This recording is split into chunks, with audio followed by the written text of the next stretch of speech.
Assalamualaikum warahmatullahi wabarakatuh. Perkenalkan, nama saya Satria Di Pamungkas. Dan saya Agung Joko Prasetyo. Di sini saya perwakilan pembukaan dari kampanye yang bertema Pancasila sebagai ideologi kita. Di sini kita melakukan kampanye di mana, Mas Agung? Kita sekarang berada di alun-alun selatan kota Yogyakarta. Nah, di sini sebelumnya Mas Agung akan menjelaskan Pancasila sebagai ideologi kita. Mengenai Pancasila sebagai ideologi. Pancasila merupakan dasar negara Indonesia menjadi tonggak dalam kehidupan bermasyarakat, berbangsa dan bernegara. Makna Pancasila sebagai ideologi negara adalah nilai-nilai yang terkandung dalam Pancasila menjadi cita-cita normalitas dan penyelenggaraan negara. Nilai-nilai yang telah disepakati bersama itu juga menjadi sarana menyatukan masyarakat dan dapat digunakan sebagai prosedur yang menyelesaikan konflik. Mungkin itu makna dari sebuah Pancasila sebagai ideologi kita. Selanjutnya akan dibantu oleh teman-teman dari kelompok kita untuk kampanye di Alkid. Let's go. Baik, kita langsung aja ke cewek yang lagi mewarnai.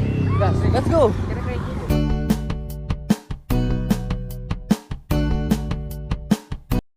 Jadi kita nanti akan wawancara, bisa dibagi Mas, bisa minta iya. Bentar ya Kak. Nanti mungkin ini yang menjadi acuan buat kita diskusi pada sore hari ini gitu. Simpel aja. Nanti ada beberapa pertanyaan nih Kak. Yang pertama, pertanyaan pertama itu yang gambar pohon itu loh. Kira-kira ya, ini menurut Kakak aja, bebas jawabannya, bebas aja. Kira-kira mengapa sih Pancasila itu bisa dijadikan sebagai ideologi negara gitu loh. Bebas aja jawaban dari Kakak gitu. Nah, yang ini nih. Nah, Ya, karena memang sesuai dengan jiwa bangsa Indonesia. sesuai dengan Jiwa bangsa Indonesia. Indonesia. Oke. Nilai-nilai di dalam Pancasila itu kan mewakili Indonesia. Pancasila itu kan beragam. Iya. Salah satu motonya kan Bhinneka Tunggal Ika gitu kan. Nah, jadi karena Indonesia itu kemajemukannya itu banyak, kan banyak suku toh, banyak suku, banyak ras, banyak terus budaya yang beda-beda, bahkan bahasanya itu ribuan gitu loh. Nah, Pancasila ini salah satu ideologi yang bisa mewadahi itu semua gitu ya. Itu simple. Terus pertanyaan satu lagi nih.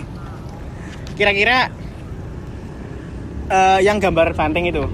Nah, yang gambar banteng ya. Kira-kira gimana sih cara paling tepat untuk nerapin Pancasila buat generasi muda, buat kehidupan sehari-hari gitu loh. Kalau aku kasih contoh nih, misal pertama kan sila pertama ketuhanan yang Maha Esa kan. Lah berarti nilai-nilai yang bisa diambil dari sila pertama mungkin aku orang yang beragama dan aku orang yang melaksanakan ibadah sesuai dengan agamaku. Kayak gitu, itu simpelnya.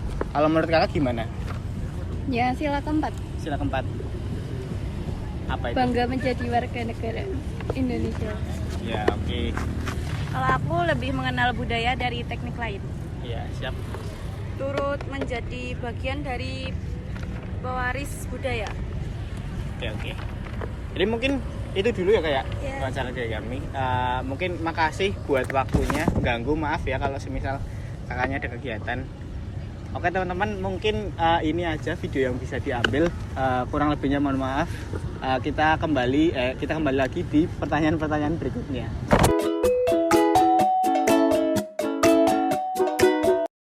Permisi Kak, boleh minta waktunya sebentar Kak?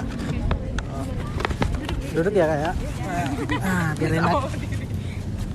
Sebelumnya ini kita dapat tugas dari kampus, suruh bikin kampanye, terus mewawancarai orang random lah gitu istilahnya ya, tentang Pancasila sebagai ideologi kita. Sebelumnya perkenalan dulu ya Kak ya, saya Danufat Rohim dan ini teman saya Akbar. Untuk kakaknya sendiri namanya siapa? Nama saya Anggun. Kakaknya? Aku Riva. Oh Kak Rifa, makasih ya Kak. Selanjutnya ini ada poster dari kami yang akan dibagikan teman saya.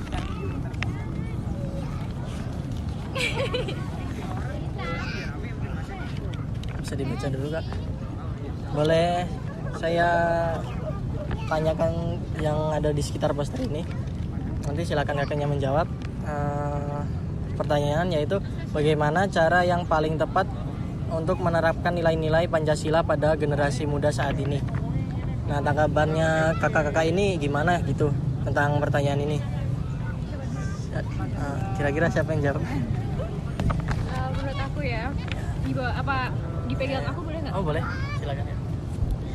Kalau menurut aku sih ya, ini kan konteksnya untuk menerapkan nilai-nilai Pancasila pada generasi muda ya. Iya. Nah, kita tahu kalau misalkan generasi muda saat ini tuh kayak gampang kepancing ya. Kalau misalkan ada berita dikit langsung ikut alur tanpa tanpa nyari tahu lebih lanjut itu tuh apa, terus kayak itu berita valid atau enggak, nyebabin perpecahan atau enggak. Tapi selama yang kita tahu, anak-anak muda zaman sekarang tuh kayak gampang kepancing emosinya gitu. Padahal berita kayak belum tentu bener juga gitu loh. Nah, menurut aku cara yang paling tepat untuk menerapkan nilai-nilai Pancasila itu kayak dengan adanya perbedaan pendapat ya yang sering kita temui di kehidupan sehari-hari gitulah, itu kayak dari perbedaan pendapat itu tuh kita saling bisa ngehargain satu sama lain gitu loh. Kayak suara A, suara B, suara C itu kayak jangan sampai kita telan mentah-mentah kayak gitu. Jadi harus menghargai perbedaan pendapat orang lain, kayak gitu. Apalagi cara menghargainya kan juga bisa macam-macam ya, bukan cuman kayak iya aja atau ya udah aja gitu. Paling enggak dicari dulu sumbernya valid atau enggak, terus juga nimbulin perpecahan apa enggak kayak gitu. Kalau misalkan ada potensi ke sana ya kita bisa lah ya, harusnya generasi muda saat ini kayak bijak gitu loh, kayak kalau misalkan ada berita dikit tuh dicarilah sumber ininya, nggak langsung emosi naik darah kayak gitu sih dari aku. Kalau dari aku mungkin kayak kan Indonesia tuh banyak keanekaragaman budaya ya. Jadi kalau untuk generasi muda mungkin bisa kayak menghargai perbedaan kebudayaan yang ada di Indonesia itu sendiri. Jadi kayak ya saling menghargai dan kayak menerima dan menjaga budaya tersebut gitu aja sih menurut aku. Makasih Kak untuk jawabannya. Ya ini semoga bisa menjadi wawasan kita masing-masing. Terima kasih untuk waktunya Kak. Maaf mengganggu ya. Nah, itu teman-teman tadi sedikit tanggapan dari kakak-kakaknya. Kurang lebihnya mohon maaf. Assalamualaikum warahmatullahi wabarakatuh. Nah, itu hasil dari kampanye ya yang bertempat di alun-alun Kidul. Untuk kesimpulan hari ini yang makna dari Pancasila sebagai ideologi negara apa Mas Agung? Boleh dibacakan? Pancasila sebagai ideologi negara dan pandangan hidup bangsa Indonesia seharusnya dijadikan acuan dalam kehidupan sehari-hari. Walaupun arus globalisasi masuk ke negara ini sangat kencang, seharusnya Pancasila menjadikan filternya. Nilai-nilai luhur yang terkandung dalam setiap Pancasila harus dapat menjadi penyaring bagi kebudayaan asing yang mencoba masuk ke Indonesia. Itulah sebab bangsa Indonesia sudah seharusnya mengamalkan nilai-nilai yang terkandung di dalamnya, karena Pancasila adalah cerminan kepribadian bangsa. Dan itulah kesimpulan dari kegiatan kami hari ini. Kurang lebihnya mohon maaf. Wassalamualaikum warahmatullahi wabarakatuh. Waalaikumsalam warahmatullahi wabarakatuh.